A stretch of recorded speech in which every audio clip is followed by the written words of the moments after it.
Good morning. I'm Michael Burke. I'm president of North Idaho College, and it's my pleasure to welcome you to our 33rd Annual Popcorn Forum and Convocation Symposium. Let me say that again. It bears repeating. This is our 33rd annual. I suspect NIC may be the only community college in America that can boast a 30-plus year of history of celebrating the human spirit. This week is a Herculean accomplishment that we can all be proud of as a community of scholars and teachers, learners, students. For those of you who are here for your first Popcorn Forum, you're about to experience an unparalleled slate of keynote speakers and workshops. We are drawing on the best and brightest educators and community leaders in the Northwest. Their commitment to confronting hate both globally and locally has been a source of daily inspiration to me, and I hope it will be to you as well. You're about to meet such luminaries as Father Robert Spitzer, who is here, president of Gonzaga University, as here as our keynote speaker today. It's my privilege to have you here, sir. You honor NIC by your presence. You'll also hear from faculty and staff from Gonzaga University, Whitworth College, the University of Idaho, Eastern Washington University, Washington State University, North Idaho College, the community colleges of Spokane, and Lewis Clark State College.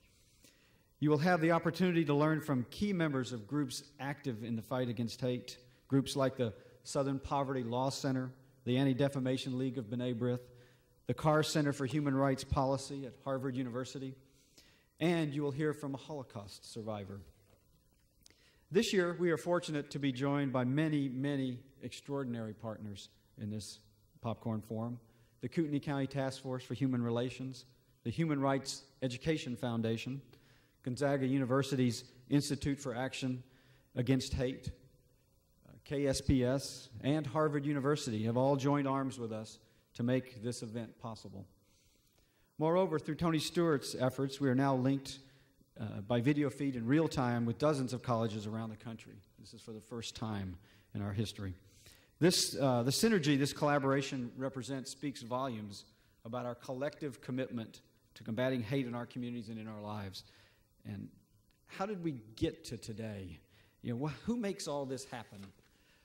All the credit, I would argue, goes to the founding members of the North Idaho College community who began the Popcorn Forum 33 years ago in the heat of social upheavals in the late 1960s and early 1970s. For those of us like myself who were in college then, it was not the best of times. The fabric of this nation was being rent asunder. The founding members of North Idaho College chose to focus their energies instead on the great issues, the values, and ideals that shape our national history. This entire week will be an encounter with the ideas and ideals that have shaped your world. Moreover, the founders of this symposium chose the format of impassioned discourse, where divergent ideas are expressed and investigated. This discourse, I would argue, is the heart and soul of your collegiate experience. Each of you will leave here this week, I hope, enriched by this experience. I'd like to take a presidential prerogative, if I can, for a moment and thank all the folks who've made this marvelous event possible again this year. First and foremost, Tony Stewart, thank you. It's a pleasure, as always, to work with you, Tony. Tony has been the champion of this event for many, many years. I'd also want to thank the Popcorn Forum Committee, which has been joined this year by regional college representatives to help do all the heavy lifting to make this week possible. I want to thank the NIC Theater Department, the NIC Video Production Department, who is connecting us with other colleges around the region. And also want to thank the countless volunteers from the faculty and staffs and students at each institution who have given so freely of their time. Together, they make this extraordinary week possible. We are in their debt. And again, welcome, and I hope you enjoy this experience. And thank you. Jeremy? Jeremy. It's my pleasure next to introduce our ASNIC Student Body President, Jeremy Hirons. Jeremy? Mr. President? Thank you, Dr. Burke. Welcome to you all to this great event. First of all, I'd like to thank all those people that helped put this together and also the sponsors. This is a wonderful event, and I don't think it could have come at a better time with our nation going through the troubles that it is, and especially the theme of the conference, combating hate. Robert Frost said, "Happiness makes up for in height what it lacks in length." So what I'd like to express to you all is to enjoy this conference and its height, and because it only lasts for a week, and then you have to wait a whole nother year. So, thanks.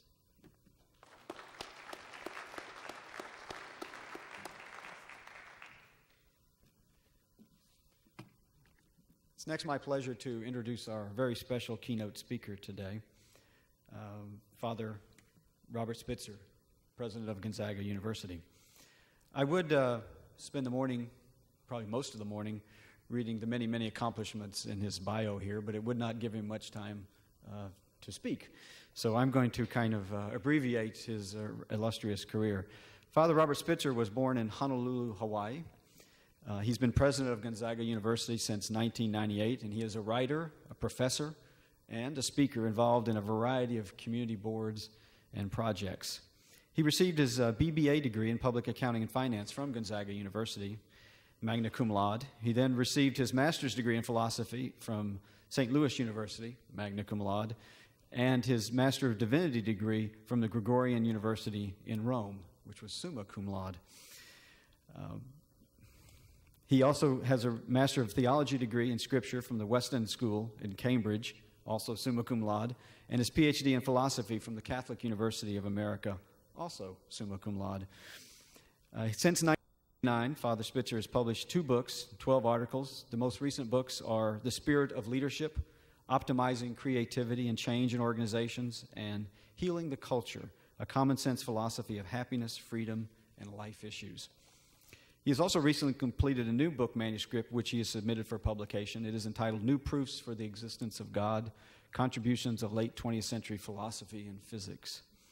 He has produced 3 video series, Ethical Leadership at the Competitive Edge, Life Principles, and Purpose in Life, Ethics and Organizational Success. He continues to write articles in leadership, ethics, higher education, metaphysics, and the ontology of physics. He gives approximately 130 public speeches a year around the country on these topics. He began his teaching career at St. Louis University. He continued at Seattle University as an instructor of philosophy. He was assistant professor in philosophy at Georgetown University. He received the Bunn Medal for Outstanding Faculty Member. He proceeded to Seattle University, where he was tenured as an associate professor of philosophy. During that time, he held the Frank Schrontz Chair of Professional Ethics and won the award for Outstanding Faculty Member in the College of Arts and Sciences in 1997.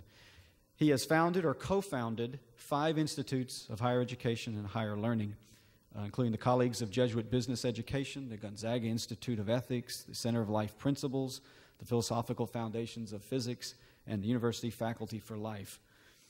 He is active in his community. He serves on a variety of civic and community boards, including Spokane Area Chamber of Commerce, the Spokane Higher Education Leadership Group, the Spokane Symphony, the Spokane Economic Development Council, the Spokane Task Force on Race Relations, and the Washington Campus Compact. In addition to his awards for teaching, Father Spitzer held 2 endowed chairs of ethics, first the Frank Schrontz Endowed Chair of Professional Ethics at Seattle University and the John Aaron Chair of Business Ethics at Gonzaga University. Please join me in welcoming Father Robert Spitzer.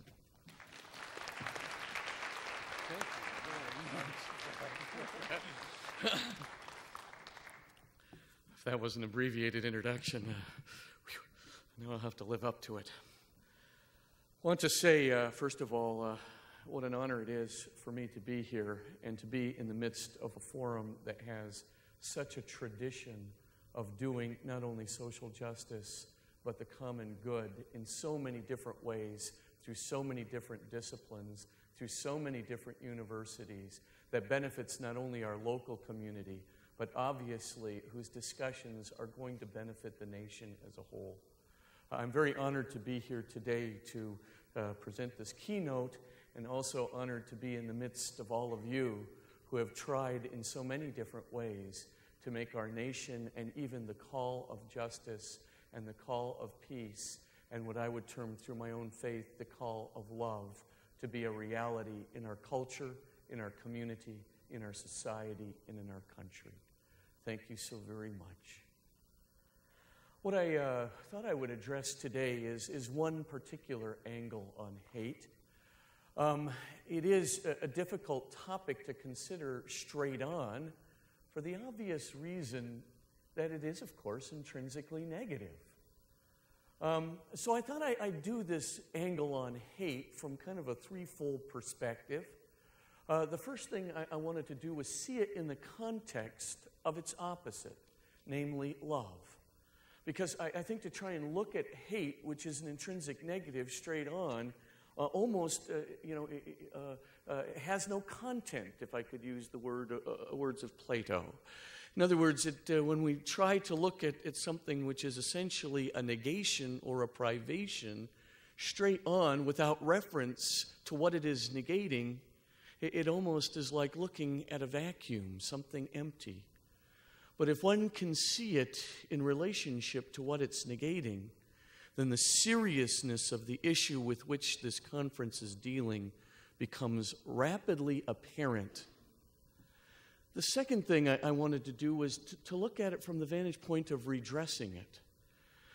We can get, as it were, overwhelmed by hate. We can be consumed with looking at it, almost as if we were consumed at looking at a macabre figure that suddenly comes into a hospital room and we're fascinated, gazing almost upon the macabre, instead of, in a sense, looking at what can we do not to be fascinated by what is so negative, but instead to be working to redress with the positive, with this sense of love, what is so negative. I don't have to tell you this.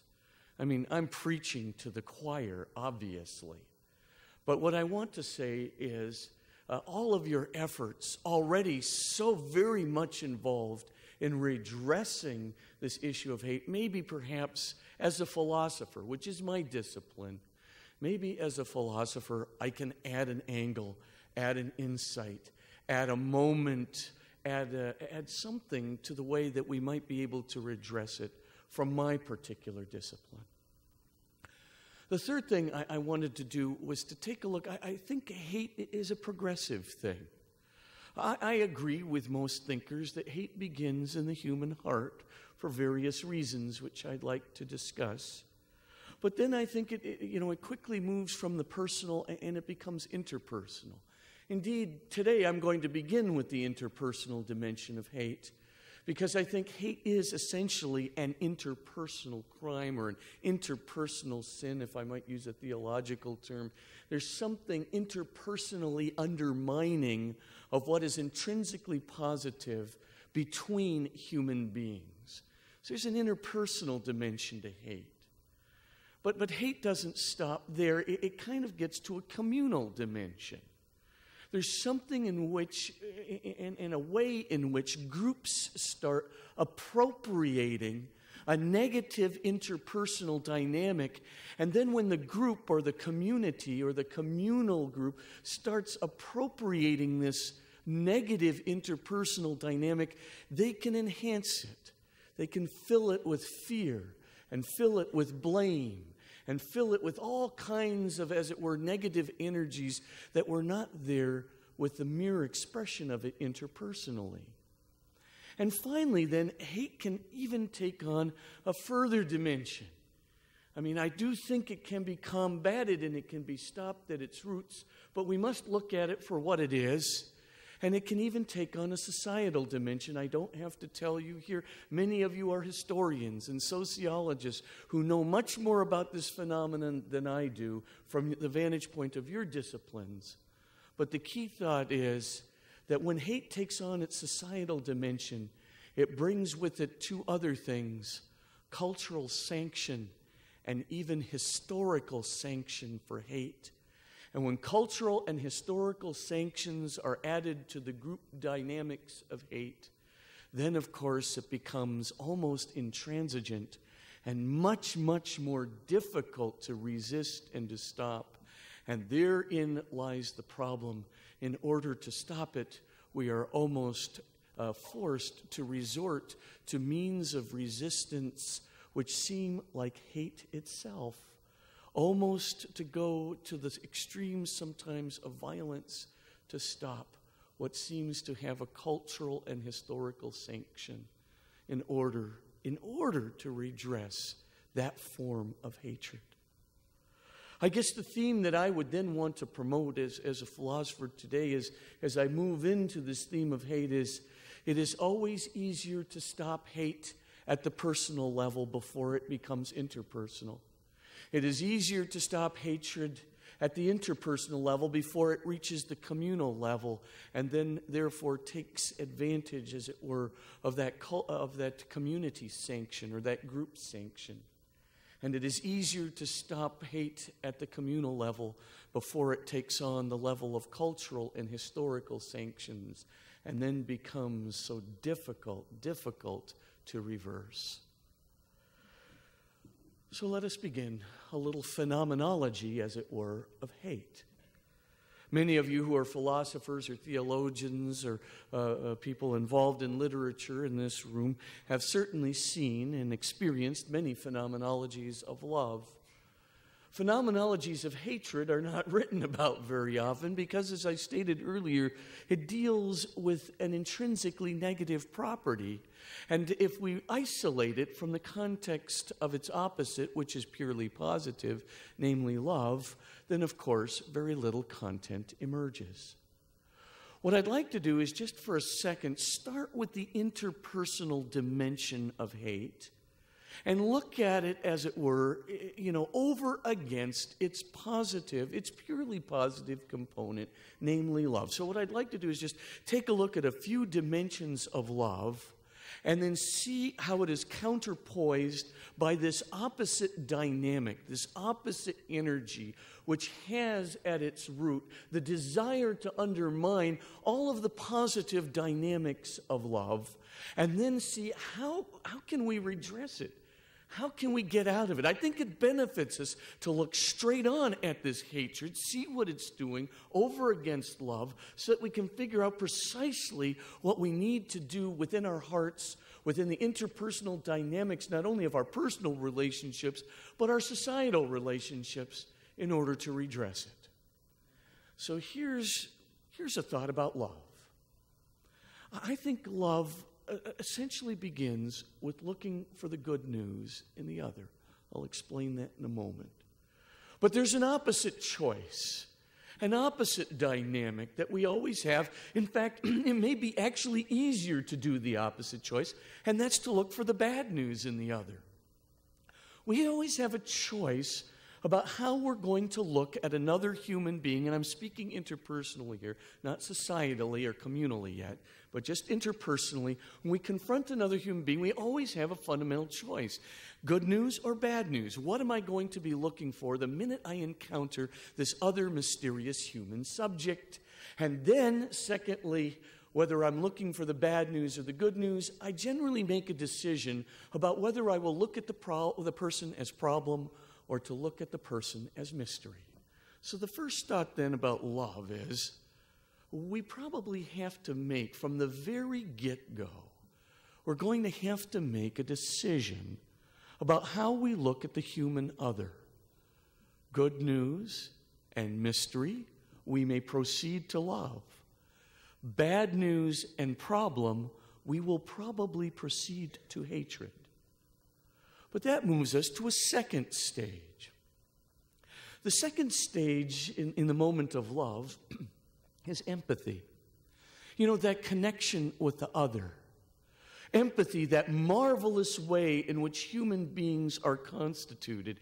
Empathy that enables us to form a connection with the other, whereby doing the good for the other is just as easy, if not easier, than doing the good for ourselves. Empathy that literally breaks down the enmity between human beings. Empathy, the powerful tool of connecting with a person so unqualifiedly that I can actually see the intrinsic dignity of the human other so clearly that I can actually respond to the unique goodness and the unique mystery and the unique transcendentality of the other so clearly that doing the good for the other is just as easy, if not easier, than doing the good for myself. What I would like to suggest is if I begin with looking for the good news in the other, if I begin with looking at the other as intrinsic mystery, then empathy so naturally follows.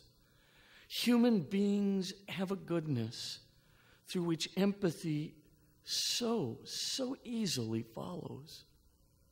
But if we begin by looking for the bad news in the other, if we begin by looking, as it were, for the problem that is the other, if our fundamental attitude to the other as we confront the other is one of separation, then the opposite of empathy happens, namely antipathy. At this point, then, instead of a connection with the other, the dynamic that begins to occur and roll out as I focus on the bad news and interpret the bad news as badly as I can and see others as problems, what begins to happen are three things which stand at the root of hate. The first thing is, and inevitably so, I fear the other. How long can we look at the bad news in the other before we become obsessed by suspicion, involved in a hermeneutic of suspicion? Perhaps you say the suspicion is warranted. Well, if that is the case, then bracket that for a moment and simply look at what begins to occur when, in looking for the bad news, we begin, and I have done this so often, we begin to obsess with unwarranted suspicion. And that unwarranted suspicion then leads to a level of fear, which of course becomes in itself obsessive, which means that I have to become defensive and even move to a second aspect that is involved with hatred. It's a second aspect of antipathy. It's a second natural outflow of what happens when I'm looking for the bad news in the other. And that is, of course, that the other becomes disturbing to me. I not only fear the other, but now I find the other to be a disturbance. Instead of seeing the intrinsic goodness in the other, I begin now to see the intrinsic evil of the other. All too willing, I have done this so often, to attribute a motive of evil to a person who is actually operating out of a motive of goodness or justice. All too willing to attribute a motive of evil to a person rather than merely an action.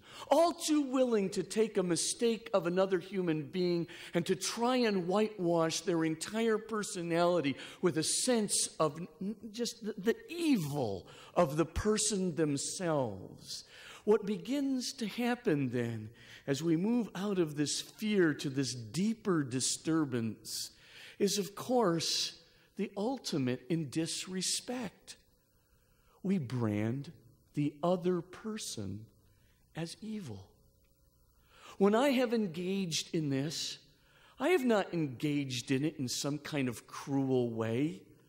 I found myself sucked into it by my fears, sucked into it by my disturbance at somebody's mere disagreement with what I've said, at my disturbance or my irritation with some manner that I found intrinsic to the bad news which I was looking for in the other. And when that began to happen, when this fundamental disturbance began to happen, when this sort of step-by-step disturbance began to happen, when I was all too willing to unjustifiably see the evil, not just in another's actions or in another's mistakes, but to see the evil in them. When I was all too willing, in a moment of utter self-righteous contempt, to brand the other as evil, I moved to the third stage of antipathy. And the third stage of antipathy it's kind of interesting. Once disturbed in my soul, once almost reaching that moment of self-righteous contemptuousness whereby I've branded the other as evil, I am now in a mode of being, as it were, unforgiving. I am now in a mode of wishing destruction upon the evil. I am now in a mode, instead of wanting to do the good for the other, because doing the good for the other is just as easy, if not easier, than doing the good for myself. I am now in a position of wanting to do the bad to the other in order to annihilate the evil which most certainly confronts us. And in that moment, filled with contempt, filled with pride, in that moment, I wish for the disunity and even the destruction of another human being. Antipathy. It's a real dangerous thing. What worries me, not only as a human being who ought to be worried about this when I engage in it, and I do, what really worries me is how easy it is to get sucked into it. I wish it were just a matter of really being cruel sometimes, but really it's not, because then you'd have to muster some real energy. How many of us here want to go out and be intentionally cruel to somebody? I would suspect very few.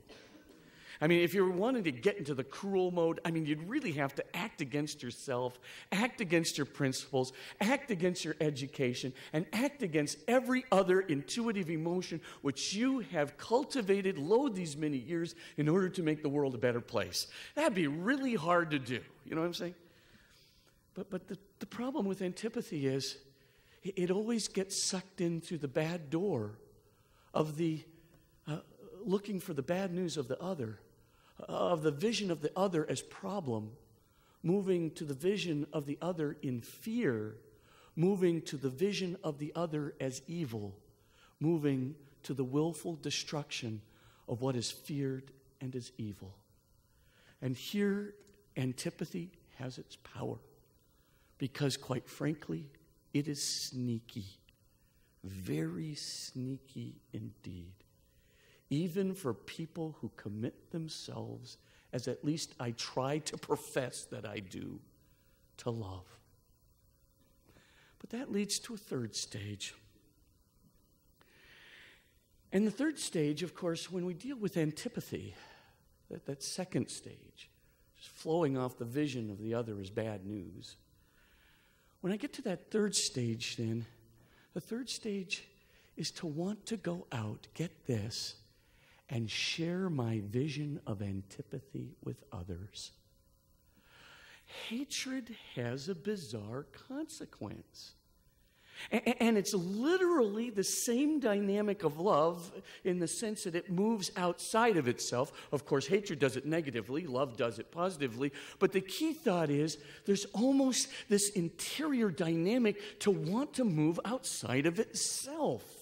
So that antipathy, like empathy, right? When I empathize with another human being, when I see the good news in another human being, when I see the intrinsic goodness of that other human being, when that other human being becomes quite irresistible, and I just want to do the good for them because doing the good for them is just as easy as doing the good for myself, I want to share that vision with everybody, right? Love just has this way of going outside of itself, and when it goes outside of itself, you just want to tell everybody else about the good news of this other who may be your friend or may be a complete stranger, but you caught the glimpse of the intrinsic, unique goodness and mystery and dignity of that other, maybe just by a tone in their voice, and you want to share that with others. Well, hate has the opposite dynamic, as the opposite in terms of its negativity, but the same kind of dynamic of moving outside of itself. Oddly enough, we want to share and convince others of our antipathy. Have I done this? Yep. There's nothing more easy to do than to form a gang of believers around antipathy, around the evil that must be defeated, around the fearful opponent, around the view of the negative, around the scapegoated opponent. It is so easy for me to do that it is scary. The point, of course, is once the dynamic of antipathy is shared, once it begins to go outside itself, once groups do what they do so well, then all of a sudden it becomes a communal dynamic. In other words, we look not just for me to sanction the hatred, for me to sanction the antipathy. I now look for the group to sanction the antipathy. And if the group does sanction the antipathy, then there will be other people who will want to join. Because all groups, by their very nature, they supply identity.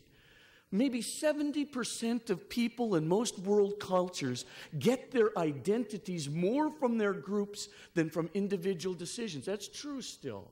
Group identity is still stronger than individual identity in most cultures throughout the world. I do not have to tell any of you anthropologists here that reality. But the reality then, when it's mixed with the dynamic of hate, when it is mixed with the desire to give group sanction and to actually try and share the antipathy with others, when it moves into that dimension, then what happens, of course, is people come flocking to the antipathy, come flocking to the new group to get a new sense of identity, a new sense of purpose in life. But the only surprise to be found there when looking for identity, meaning, purpose, happiness, and belongingness is that it is going to come through the dynamic of hatred, through an essential negative dynamic of antipathy and fear. And its net result will be, of course, a group or communal sanction, which leads, of course, to a force of hatred.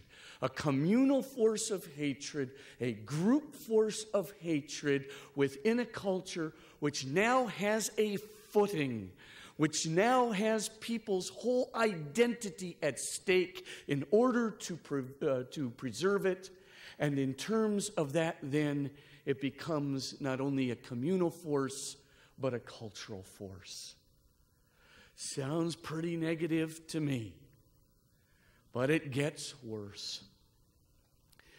The difficulty, of course, is once a group has formed around antipathy, and once the group's members have gotten a sense of identity and a sense of belongingness and a sense of purpose in life and a sense of happiness around belonging to this group which has antipathy at its core, the group experiencing the same dynamic of love, going outside of itself, hatred having a similar dynamic, it wants to share beyond the group. And I put share, obviously, in scare quotes, because normally we share what is positive. But the key thought that begins to happen then is that the group looks for a higher sanction. The group based on antipathy looks for a higher sanction. And the only higher sanction it can get is one that is cultural and societal. And so, of course, the group then tries to convince other groups that their hate is one that is really significant and a good way of premising purpose, happiness, meaning, and direction in life upon. Once that occurs, of course, when many groups get together, They form the capacity to create a cultural sanction. And once the cultural sanction occurs, it becomes embedded in history. And once it becomes embedded in history, it forms a momentum which takes the most drastic steps to try and avert, to stop, to reverse, and to redress. Let's back up for a moment. Where have we come? We know that hate has an intrinsic dynamic, and it does. I mean, we have to just look at that. It does. And just as love has an intrinsic dynamic, obviously they're going in opposite directions, but they both have this tendency to spread. And my point today is I guess, it is one thing to try and handle, the cultural and historical sanctions of hatred, and that's a discipline all in itself. That's about trying to create judicial systems. That's all about trying to redress historical momenta. That's all about trying to create systems not only of justice and governance, but systems of economics and systems even of education, which will try and reverse these historical momenta. And sometimes, of course, it even involves a great deal of social strife. But the point that I'm trying to get to is that's a discipline. And many people will be addressing that during this conference. I'm going to take it only briefly for a moment. I mean, it's another thing, too, to talk about group sanctions. I'm going to talk about that a little bit more in today's talk. But the idea of group sanctioning of hatred, and that's a discipline all in itself. And the anthropologists and the sociologists in this room undoubtedly know much more about how to switch the course of group hatreds than I do, but I will suggest something. What I'd like to do as a philosopher is I'd like to go back to the key thing that led to the whole dynamic of hate in the first place. I said that love began by looking for the good news in the other. Hate begins by looking for the bad news in the other. Love proceeds from the good news to seeing the other as mystery, as intrinsically respectable. Hate, looking for the bad news, proceeds to looking at the other as problem, to something that must be dealt with and controlled, because if it's not controlled, it's likely to do something quite destructive indeed, particularly to me. And then, of course, the forces of antipathy. Whereas love moves very naturally toward empathy, whereas love moves toward a connection with the other, whereby doing the good for the other is just as easy, if not easier, than doing the good for myself, antipathy moves to fear. And then that antipathy and fear, it moves quite literally to irritation and disturbance, and of course the attribution of evil.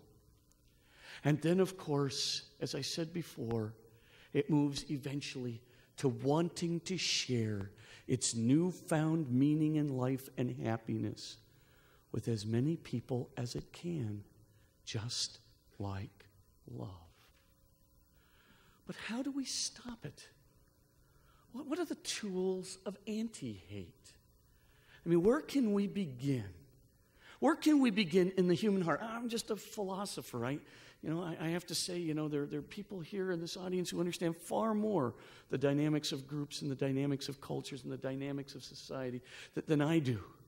But I do know one thing, that it begins in the human heart, and that there is both a collective call, an individual call, a group call, a cultural call, and a societal call to the four principles that I would like to talk about right now, which I think are the methods of redressing hatred.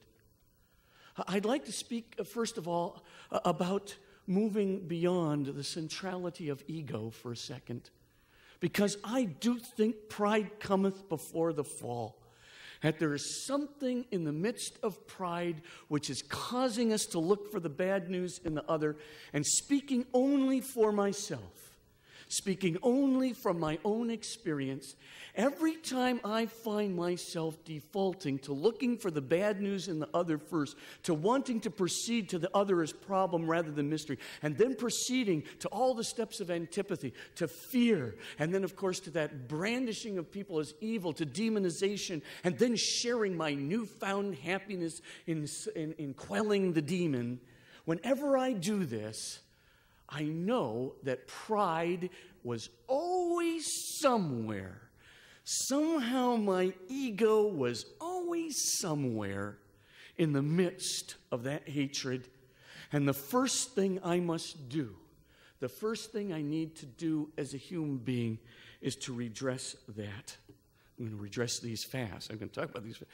Number two, the second thing that needs to occur is not merely a confrontation with my own ego, our own egos. The second thing that I think is absolutely required is forgiveness. Forgiveness is the one thing that can literally undermine those 3 moments of antipathy. And it can do it, of course, not by just simply laying down, as it were, and allowing oneself to be beat up, but rather by giving up what might be called the just penalty from the vantage point of our hearts, even when a wrong has been done to us.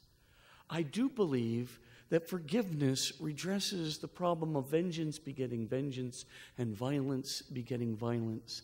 I do think it undermines the sense of real antipathy. The third thing that I want to talk about is, of course, our natural drive toward empathy, and to use that as an unqualified tool in order to redress the view of antipathy. In other words, there's a natural drive in all of us to catch that glimmer in another human being's eye, to catch that sense of who another human being is. There's something about us that naturally desires to connect with the intrinsic goodness, the unique goodness and mystery of another human being, that if we let it loose, if we somehow allow ourselves to give way to that power, that empathy has a way of taking over, and then I doubt my fears, and I doubt my demonizations, and I begin to doubt my oversimplified caricatures of another human mystery. And I begin to doubt all of the things, all of the superficialities, all of the judgments which leaped too radically from action to personhood. I begin to doubt it all. And therein lies the power of human empathy. And that power of human empathy can move to forgiveness faster than anything. Because the moment we doubt our superficialities, or at least speaking from my own experience, the moment I have doubted it, the moment I have given myself a chance to see the complexity, the mystery, the depth, the goodness of another human being, or even to challenge the way in which I have brandished that other human being's motives as superficial or evil in the attempt to demonize, the moment I doubt it, that aggressive desire to hold on to the penalty diminishes. More on that aggressive desire to hold on to the penalty in a moment. But there is a fourth thing that we can do. It comes as no surprise, being an educator, what I am going to say. Education also undermines antipathy. See, the reason that this occurs is because, of course, education wants to look at all angles, wants to probe the depths as deeply as the depths can be probed, wants to look at the other human being from the vantage point or through the eyes of others. And of course, because of that, because of education's multidisciplinary interest, because of its always desire to probe around and look at different angles, because of its desire to plumb the depths, because of that, it is very difficult indeed for superficial fears to have much standing. You know how educators can be so critical sometimes? You know, I can. My colleagues can. There's always that comma, but. It's the most beautiful aspect of the radical criticality of the educator. When education is turned against hate, when education in its critical aspect, that comma, but, there are 5 exceptions to this norm which is justifying hatred. When that momentum that produces a fear, when that momentum that produces a demonization is confronted by the comma, but, and all of the reasons begin to be elucidated, don't you see? Of course you see. You're educators, many of you. You've been educated. Of course, I'm speaking to the choir. It was a rhetorical device. Excuse the implicit. Of course you see. The point I'm trying to get to is education forms a bonding with empathy. Education fires empathy.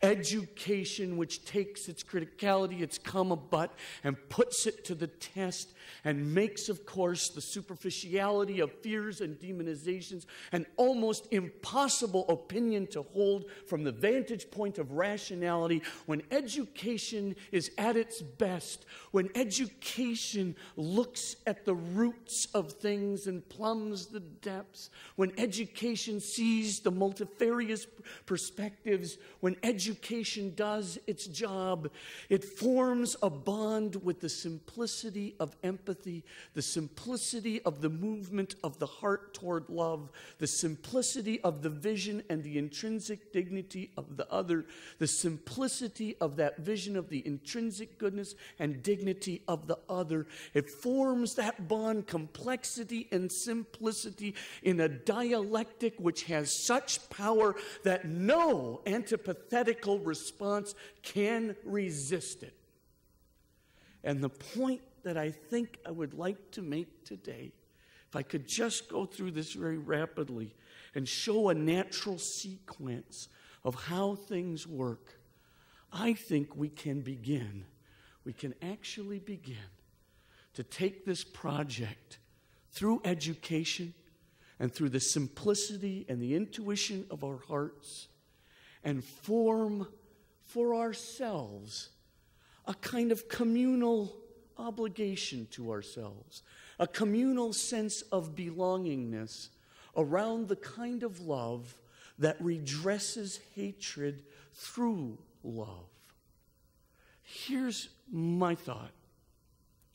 Let us pledge today to ourselves, and I have to do this, by the way, every morning.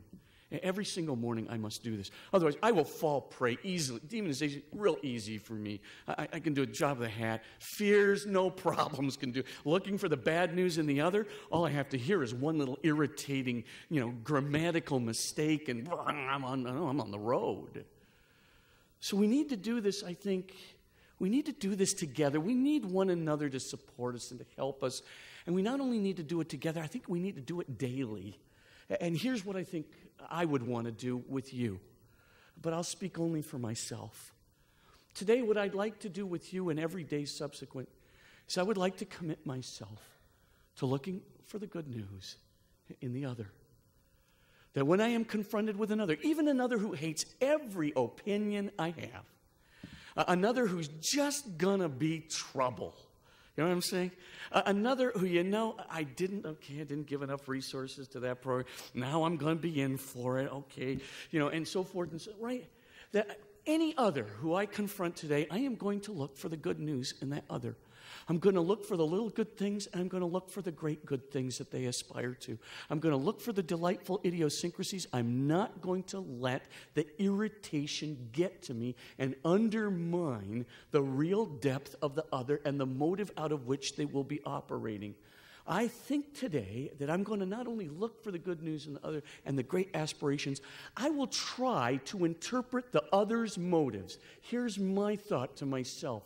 I will try to interpret the other's motives in terms of the good news that I see in them, the aspirations of their heart, the little good things, the delightful idiosyncrasies, the unwarranted and gratuitous acts of kindness, I will try and look at their motives from the good news in them. I'm not going to be naive. I'm not going to suggest for a moment here that the other might not do something to me that would be surprisingly negative. I am not trying to suggest naivete. Naivete would be to not see that there's trouble on the horizon. The question that I am trying to answer is, what am I looking for? Bob Spitzer, what are you looking for? The good news or the bad news? How are you going to interpret their motives? Don't be naive. You don't have to blind yourself to troubles. You don't have to blind yourself to inadequacies. You don't have to blind yourself to negativities. It's not about not seeing what is there. It is about, what do I really want to see? What am I seeking? What am I looking for in the other? And my first thought then for myself is, I don't want to go down the path of antipathy. I don't. I fear it. And that's good fear. So number one, let us together, or at least I will try to pledge to be with you, to look for the good news in the other, and then upon seeing it, to predicate that, to look for, as it were, the mystery in the other human being, rather than classifying the other as problem. Point number two, this concerns the natural power of empathy. Let us today, if we see those three notes of antipathy beginning to arise within us, if we see that fear of the other arising out of the vision of the bad news, if we see that idea of demonization or evil beginning to happen, if we see those things occurring, let us today use our natural powers of empathy. Let us then really attempt to connect with the other human being. Let us connect with them, yes, through the eyes, which are the windows to the soul. Let us try to connect with the other human being, yes, through the tone of voice wherein they exemplify a moment of love or care or concern or peace or justice or goodness for the community about them or for another human other. Let us take every scrap of evidence that we can to hear that moment which will attract us empathetically to the other. And when we find that moment, let us lock on to that moment of empathy together and let us use it as the key tool to resist antipathy. Point number three, as educators, or as people who are involved in education for social justice, or as people who are involved in some manifestation of education for the good of the community, working in community centers, wherever we happen to be or have the potential to be educators for the good of our populace, for the good of the culture, let us together do this.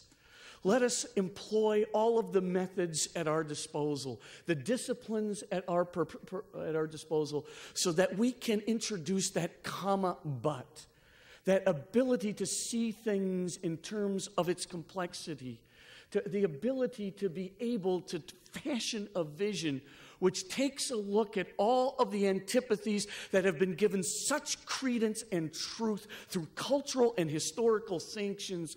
Let us take that comma but and let us, as educators, teach not only our young people, but all people who are willing to listen, that all antipathy and all hatred have at their roots an oversimplification of the human soul, an oversimplification of culture, and taking that oversimplification and using it to develop an energy which is intrinsically negative. Let us use then and pledge ourselves to use that criticality that we have, the disciplines we have, to always undermine the forces and the oversimplifications of antipathy. And fourthly, let us pledge this, that if we do the first three, if we overcome the moment of ego by looking for the good news in the other, if we take that empathy, that natural empathy within ourselves to connect with the human other, even one who is problematic, and if we are able to use our education to undermine antipathy, then let us forgive. Let us forgive one another from the heart. Because I really do believe that violence will beget violence, and vengeance will beget vengeance, even in great ideological struggles that are supposedly for the good of the people. And in the end, at the end of the day, we need to relinquish even the just penalty for a just harm that seems to have been committed. That somehow, at the end of the day, we need to take those elements that we see even in our own human hearts and let them go.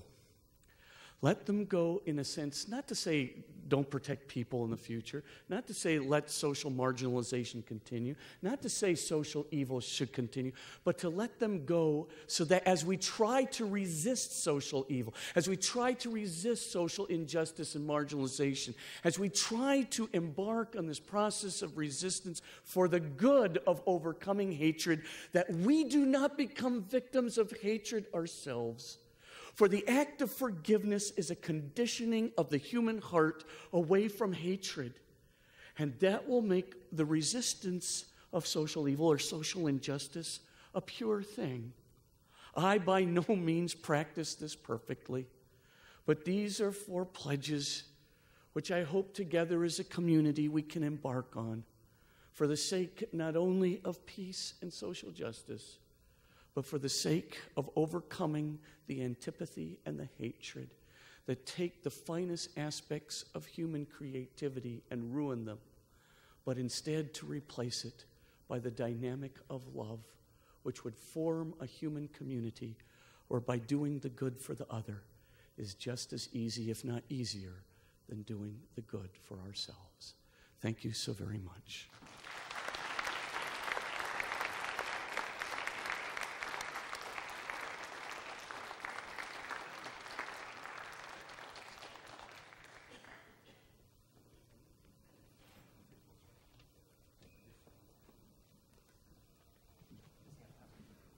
Do you have time for a few questions?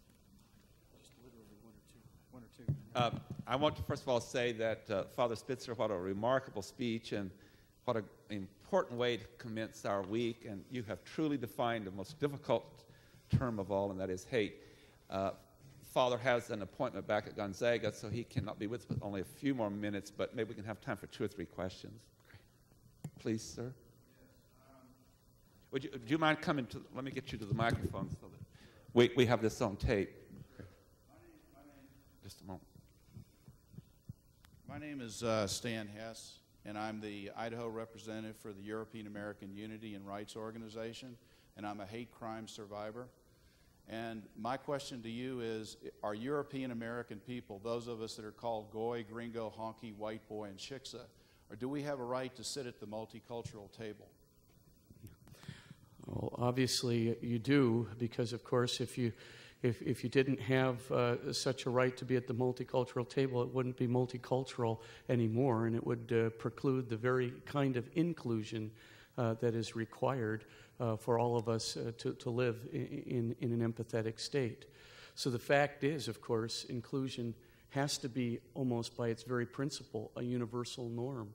So however we want to characterize it, yes, everybody is welcome at the table because universality is the only way of guaranteeing inclusivity, and inclusivity is the only way of guaranteeing an antipathetical response.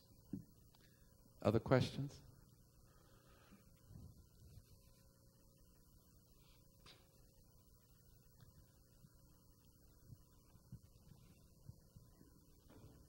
My name is Eleanor Hansen. I thank you for your splendid speech.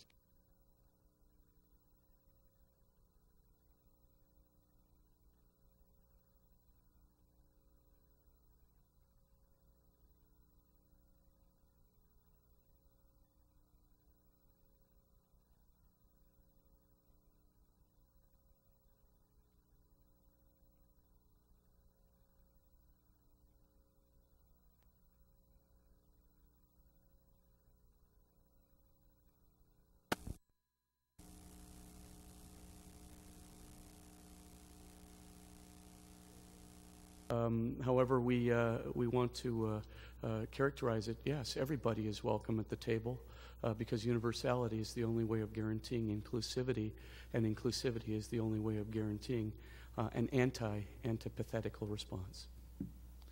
Other questions?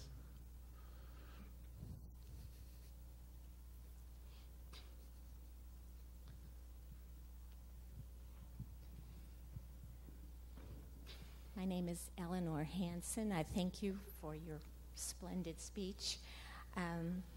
I would like some help in starting to learn how to relinquish just penalties. How do you start that? Yeah. Well, you know, we can do it from a personalistic point of view or from a social point of view.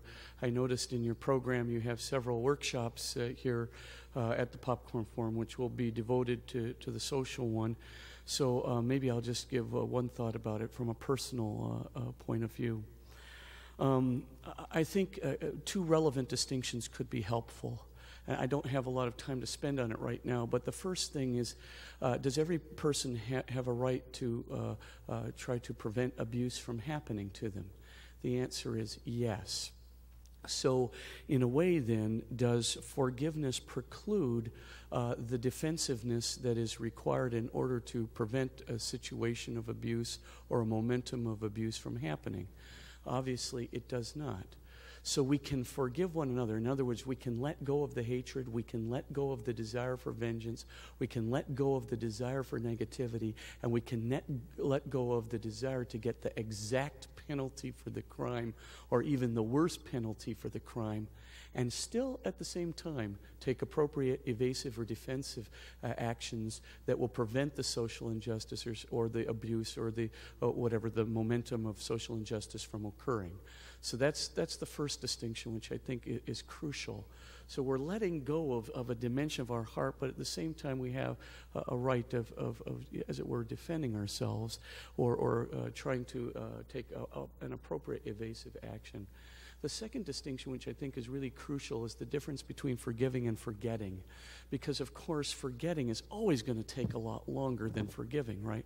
Letting go or trying or intending to let go is a very, very difficult prospect in itself. But forgetting is even much more difficult, right? It takes about 8 months for the forgetting to follow upon the forgiving.